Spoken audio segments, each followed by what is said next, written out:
My name is Niall Sankey, and I've been a game designer for over 25 years, 9 of those years at Bungie, working on games like Halo and Destiny. Let's continue our deep dive into the Halo 3 mission I helped build called The Storm. But before we get into it, here is my latest solo indie game. It's called The Razorform. Inspired by games like Metal Gear Solid, Ruiner, and Halo, infiltrate a classified research facility and unleash the Razorform. Play the demo and wishlist it on Steam today. As always, thank you for your support. Now let's get into it. So let's continue playing through The Storm. If you haven't already, you may want to watch part 1 of this deep dive. I'll be talking to some of the other developers for this mission. I mentioned in the first video that The Storm was partially in development when I started working on Halo 3. Rob Stokes was the designer, originally developing this mission with the environment art team and building the high-level plan. We start with some narrow corridor fighting, and then it opens up into the first arena with the anti-air wraith and ghosts, and then we go back into some narrow pipe in between, and then of course the Scarab fight was like the ultimate arena.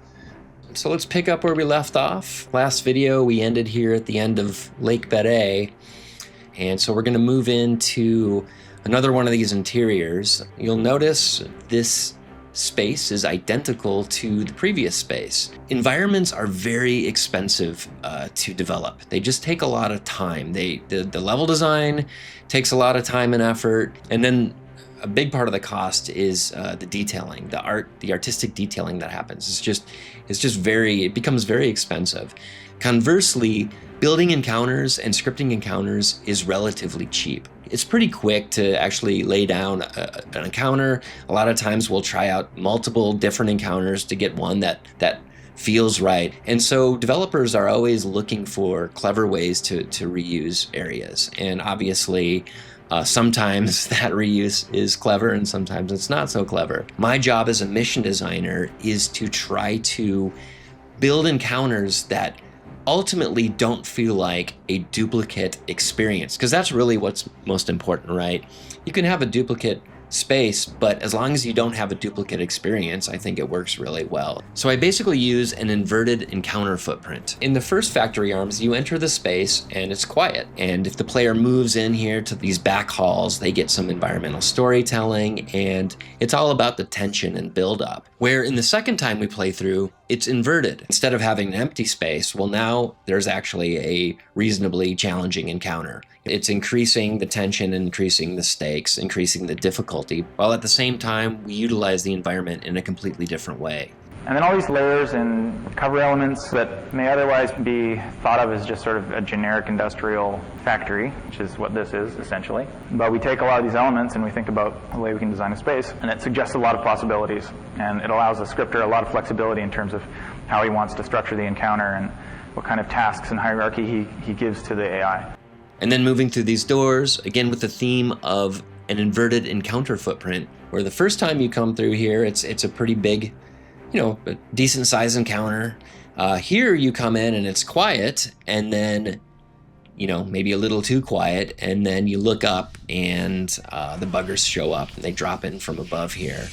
Now, the original plan wasn't to add the buggers to the space. This is a situation where sometimes I would just walk around the space and look at the different angles and different areas and try to imagine different things that would potentially be cool to see in these areas. I specifically remember looking up into this skylight, and it just is a very it's a sort of a beautiful shot. It looks great, and I thought, what if a phantom rolled up and deployed buggers out of the sort of bottom opening of the phantom? So I added that encounter, and it seemed to play really well, and it kind of has this sort of memorable shot of this swarm of buggers that are attacking the player, spawning from this phantom. So sometimes the design plan informs the level geometry or the environment, and then sometimes the inverse is true. Sometimes the environment inspires gameplay, as was the case here with the buggers.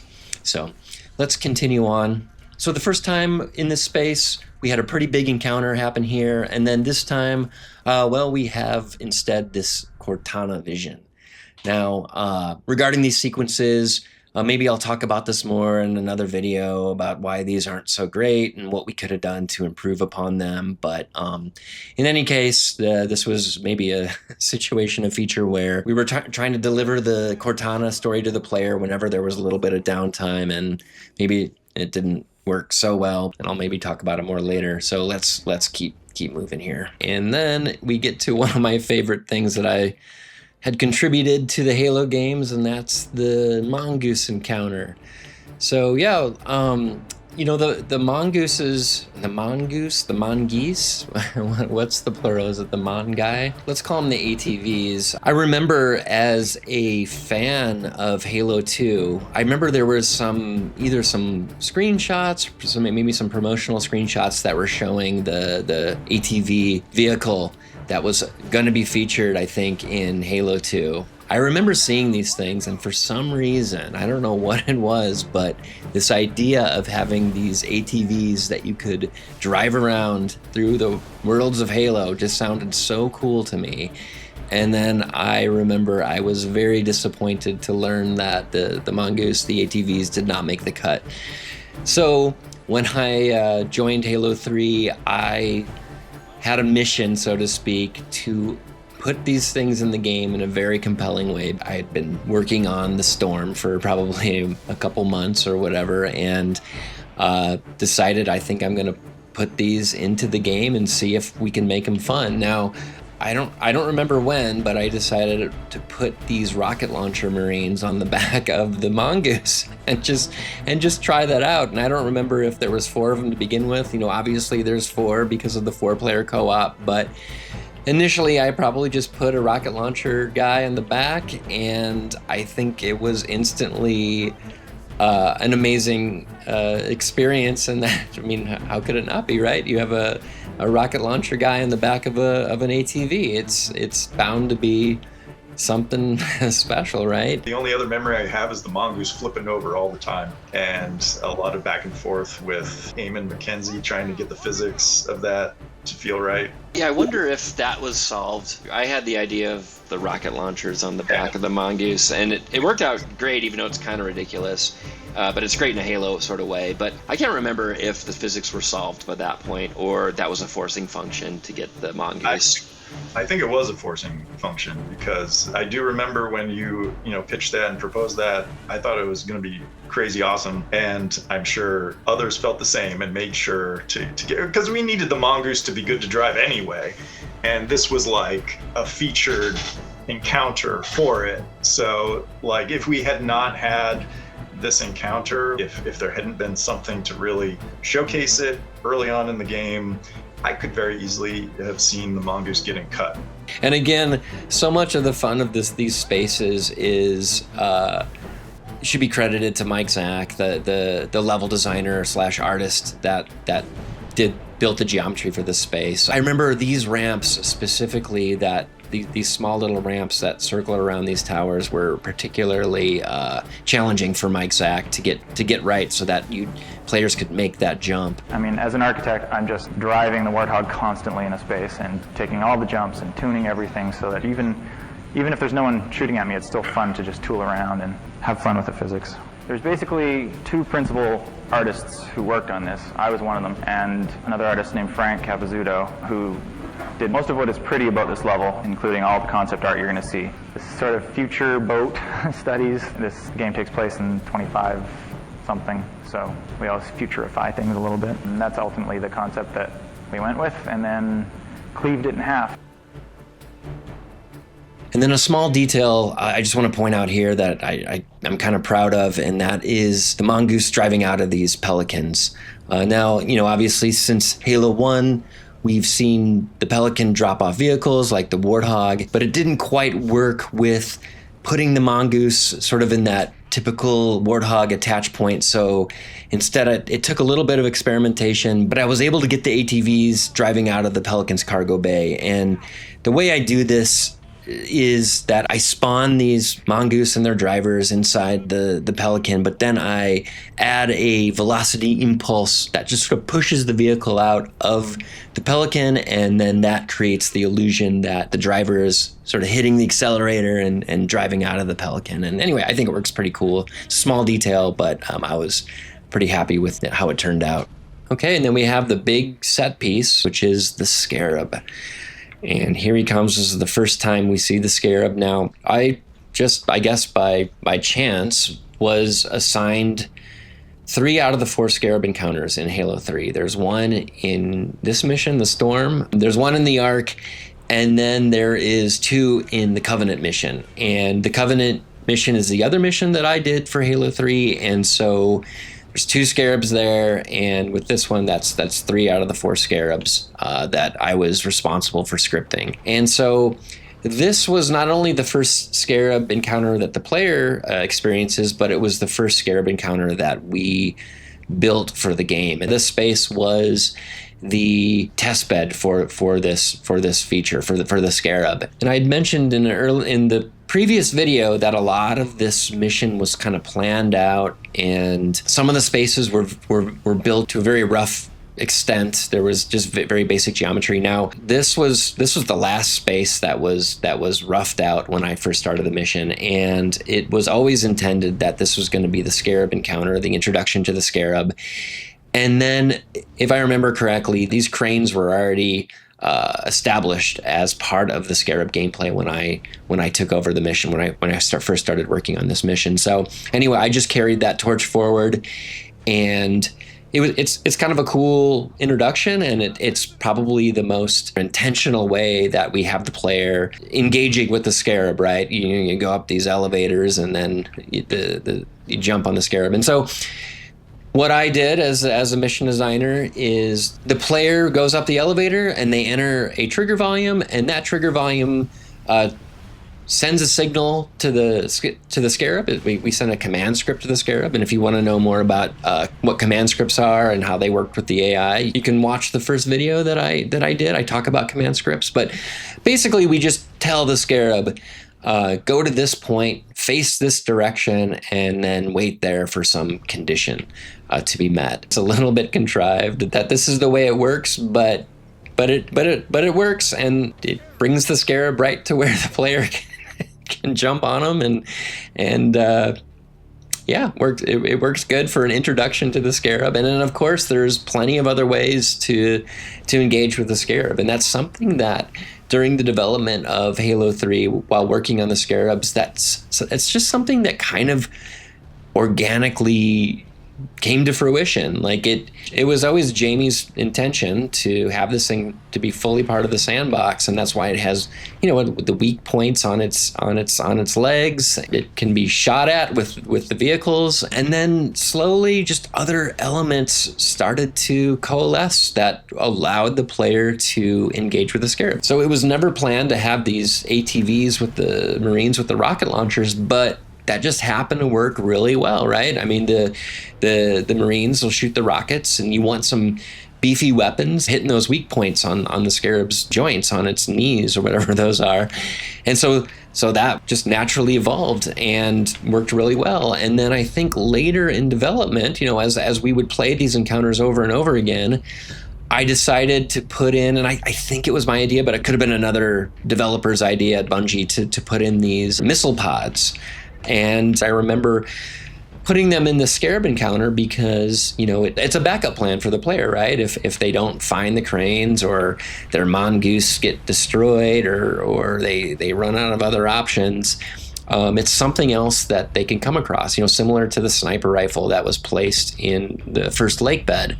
If players look around, they will find these tools that can help them achieve their objectives in different ways. And again, just like the sniper rifle, these missile pods, add to more replayability because it's truly a part of the sandbox. It's not a scripted or a cinematic event. It just, players will find new and clever and crazy ways to destroy the Scarab, and it's really brilliant. It's one of the highlights of my career that I was able to work on the Scarab. I will say that during development, for a while. This Scarab had problems. Not this Scarab, but the Scarab feature had problems and challenges.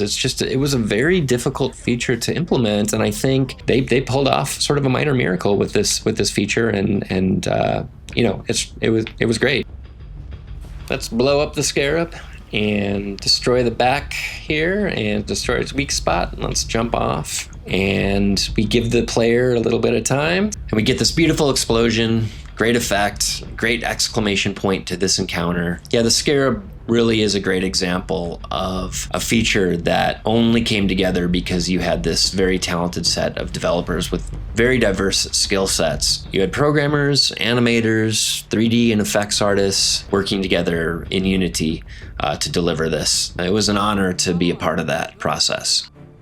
There was a fairly significant change that happened to the structure and layout of the mission at this point. The upper right corner is a space that we started building and then wound up cutting entirely because it just didn't work with the flow of the game. You see the actual map of the mission actually winds back on itself and concludes down in the bottom middle, where we realized that was a stupid idea because there's this massive animating element in the skybox, which is the arc, and this giant portal in the sky, and we were taking the player away from that. And we really wanted to put them out on a little diving board so that they had the best possible view of that massive cinematic moment. We realized that this original layout wouldn't give players a great view into the skybox to see the arc for this really story critical part of the game.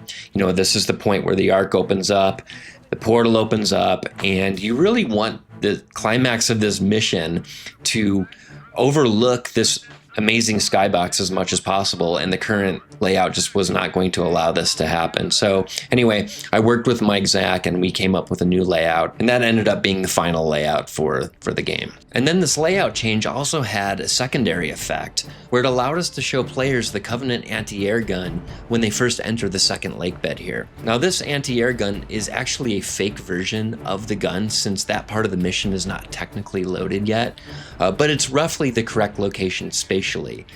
So it was a bit of a happy accident, and we were able to show players a shot of their final objective in a very cinematic way, where the original layout, it just wouldn't be presented in this fashion. All right, let's keep moving. And we have the reintroduction of the Arbiter here, and he conveniently shows up after the Scarab is destroyed.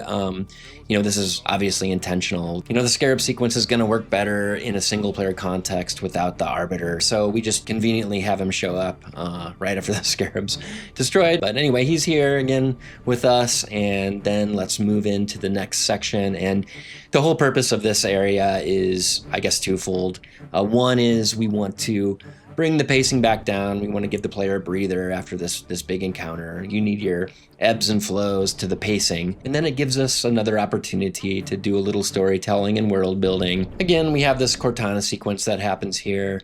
But you also have the Marines, the injured Marines. We try to reinforce this concept of humanity and the Covenant attack on Earth, and then we introduce the workers, of course. If you pay attention, there's this radio message that you can hear, and I think for these areas, we would just have the story team come in and populate the area with these little details like this radio message. I don't remember adding this. It must have been the story team. So let's continue in through this area. I think we called the warehouse during development. One of the things I really wanted to see in the Void level was that human element, right? And we had that warehouse section with all those shipping containers in it. And there had been a thought at one point that refugees, or at least people, were sheltering there during the attack, and it would show families and stuff. And then the brutes would bust in, and they would all the civilians would run into the shipping containers and shut the doors. As you were fighting through, you might hear them whimpering and crying inside with little audio cues here and there. But the problem, as I recall, is that, Halo players especially don't sit still for that kind of thing. So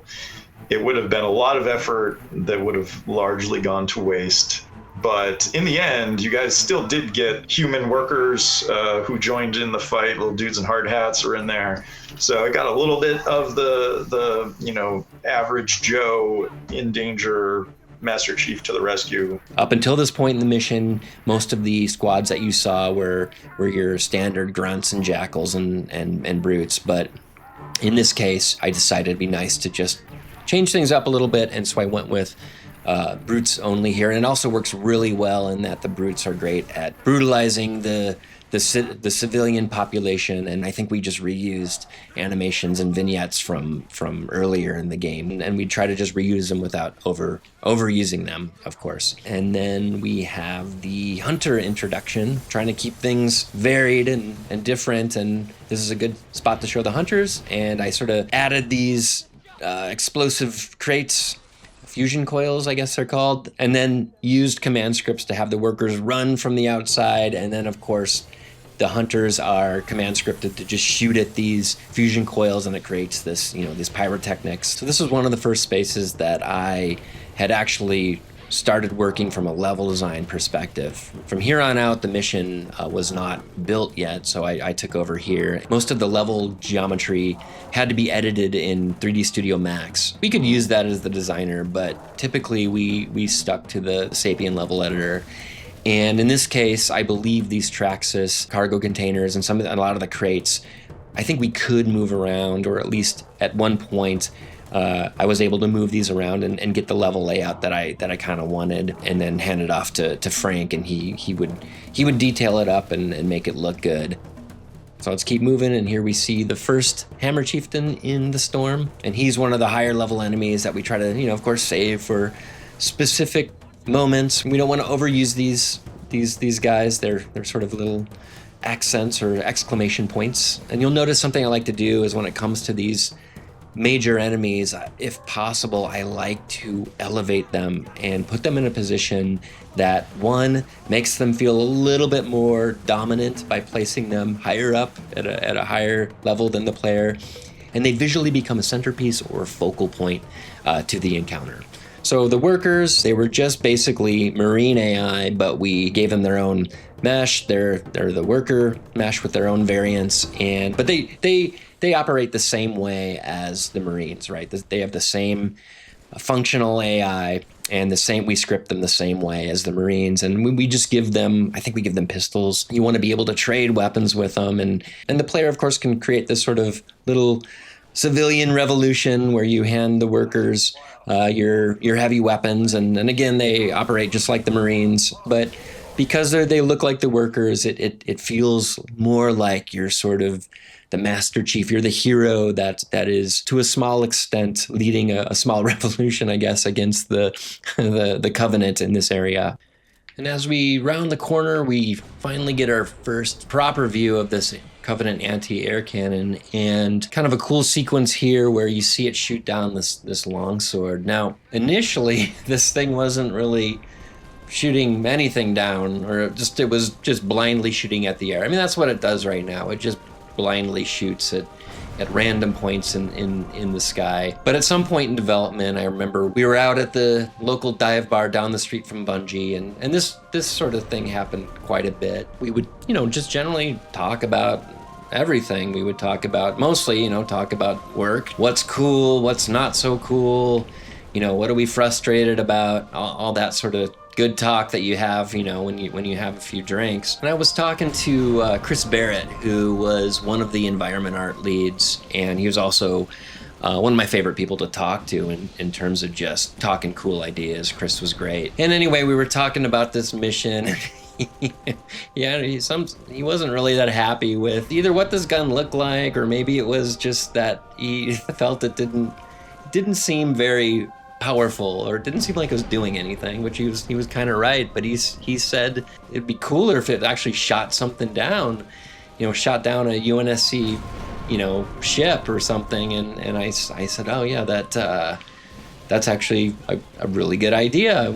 That's awesome. We should do that. It's one of those things that once somebody points out that, hey, this could be cooler, and here's how we can make it cooler, the idea just is like a light bulb in your head, and you're like, yeah, we absolutely need to do that. So I think the next day I went in and I talked to some of the producers and just said, can we get this thing shooting down a longsword? And of course, the team put something together and handed it to me, and then I scripted it, and it really goes a long way to making it feel like, this thing's actually dangerous, and you destroying it is having an impact on the game.